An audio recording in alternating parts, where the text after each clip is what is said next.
Jean-François Barry, un chroniqueur pas comme les autres. Salut Jean-François. Salut Marie. Alors, j'ai bien fait d'écouter ce match jusqu'à la fin hier du Canadien, qui, ma foi, nous a surpris. On va dire qu'à 6 minutes de la fin, Toronto met ça 4-2, 2 buts d'avance. Il fallait avoir de la foi pour y croire. Hein? Ça a donné le goût de changer de poste, d'aller écouter le football, mais le Canadien a fait une remontée de dernière minute. Ça serait le fun de les voir jouer comme ça depuis le début. Est-ce qu'il y a un peu des Leafs qui ont levé le pied aussi? Ça reste des matchs hors concours. La bonne nouvelle, c'est qu'on a vu de belles choses de plusieurs. On a vu que quand Suzuki Caulfield ont mis la switch à on, il était là. Moi, j'ai adoré le match de Kirby Dach qui a été de tous les Mais c'est-tu la révélation du camp d'entraînement et des matchs pré-saison, Kirby Dach? Pour moi, oui. Pour moi, là, c'est parce que là, lui, il pourrait... Si on pensait que Suzuki 1, Kirby Dach, peut-être 2. Là, on est assuré 2. Puis certains soirs, je pense qu'il va être 1. Je le trouve vraiment impressionnant. Et j'ai adoré le match de Monahan. Je trouvais qu'il avait l'air d'un adulte, d'un vétéran à travers des enfants hier. Il faisait ce qu'il voulait sur la patinoire. S'il peut rester en santé, le coup de pouce qu'il va donner à Dach et à Suzuki... Mais tu nous disais hier, là, tu sais, on disait autrefois les bonnes équipes, quand tu as 3 bons joueurs de centre qui pilotent 3 trios, si tu avais ces 3-là en santé, le Suzuki, Dach, Monahan, c'est sûr que le Canadien est différent. Ah, vraiment? On oublie l'âge, là. Kirby Dach a 22 ans, Mario. Fait que ça se peut qu'il soit en train d'éclore. Ça n'a pas été facile pour lui à Chicago. Je pense pas qu'il regrette sa transaction à Chicago parce que ça leur a permis de mettre la main sur Connor Bedard. Probablement que l'année passée, si on Dach, ils finissent un petit peu plus haut au classement puis ils n'ont pas Bedard. Fait qu'ils sont sûrement pas fâchés. Reste que nous, pour le prix qu'on a payé, s'ils nous donnent 8 grosses années de hockey à 60, 70, 80 points, qui sait, il est où son plafond à Dach? On ne sait pas. Fait que ça, c'est des super bonnes nouvelles. Mais là, je veux qu'on parle de la nouvelle du jour aujourd'hui. Oui.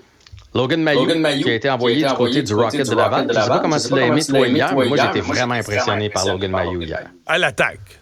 À l'attaque, il est très fluide, il voit le jeu, c'est un corps arrière à défense, mais par contre, quand vient le temps de se replier en défensive, je pense que c'est moins... Mais c'est souvent le cas des jeunes joueurs. Mais sa prestance pour un premier camp. Tu sais, des fois, tu vois ça après 2 camps, 3 camps. Le premier, là, t'es un peu intimidé. Tu regardes les vétérans, tu t'apprivoises le vestiaire. C'est sûr qu'il s'installe solide à la ligne bleue. Et il y a une qualité que le Canadien a énormément de misère à garder la rondelle en zone adverse. Là. Et lui, il l'a, ça. Le Canadien, la rondelle est très facile à sortir pour l'adversaire. Là. Ils n'ont pas le tour d'emprisonner l'adversaire. Eux, ils se font emprisonner dans leur zone, mais pas l'inverse. Et lui, j'ai trouvé qu'il y avait ça. Et puis, il coupe les sorties de zone. Ah ouais, il n'y a pas peur de... Parce que quand la rondelle s'en vient vers toi, la sortie de zone, tu peux back-checker, comme on dit, tu peux reculer pour être sûr de ne pas te faire prendre, ou tu peux prendre une chance de réussir à la couper, puis lui, il apprend cette chance-là. Moi, dans un camp de recul comme ça, pour une recul dans un camp, je trouve ça très, très, très intéressant. Et j'ai trouvé ça amusant aujourd'hui quand j'ai vu qu'on l'avait retourné à la balle. C'est la bonne décision pour son développement. Il n'est pas prêt, mais il est vraiment très impressionnant. Puis je me suis demandé jusqu'à quel point il ne devenait pas un peu, je veux pas dire gênant, mais hier, il était meilleur qu'Harris. Mais tu sais, Harris, c'est sous contrat. Fait que là, tu veux pas trop qu'il s'installe parce que tu sais comment c'est Montréal, les lignes ouvertes, les médias, les fans, on va tous se mettre sur le cas qu'on veut que Mailloux reste. Fait que c'est le seul qu'on pouvait passer sans l'envoyer au balotage. Fait que c'est sûr que Ken Hughes, lui, s'est dit OK, go. On a vu ce qu'il peut montrer, il reviendra. Et Norlinder, t'en penses quoi?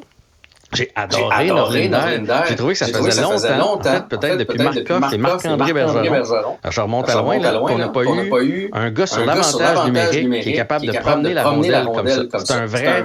C'est ça s'enseigne pas d'être un général à la pointe. Puis lui, c'en est un. Fait que je pense qu'ils vont être tentés de le garder parce qu'on pourrait mettre Matheson sur la première vague et Norlinder sur la deuxième vague en avantage numérique. Mais là, il y a congestion, parce que qu'est-ce que tu fais de Lindstrom que Hughes est allé chercher en échange de Petrie? Tu veux pas le perdre pour rien. Qu'est-ce que tu fais de Barron qu'on a obtenu contre les Lekonen? S'il fallait qu'on passe Barron au balotage puis qu'il ne revienne pas, on aurait l'air un peu zinzin. On aurait l'air d'avoir donné les Lekonen finalement contre rien. Fait qu'il y a une logistique de contrat, masse salariale qui peut passer au balotage et tout ça là, à venir pour Ken Hughes. Il nous reste 10 secondes. Les séries au baseball commencent. Oui, c'est 2-0 présentement pour les Twins de M. Julien contre les Blue Jays de Toronto. C'est le match numéro 1. Tous les matchs commencent aujourd'hui. J'ai vu une manchette tout à l'heure que Julien est lui-même passé au marbre. C'est lui qui a marqué le premier point des Twins. Salut, à demain. Salut. Restez connectés. Tout ce que vous avez manqué est disponible sur l'application Cube ou en ligne au cube.ca.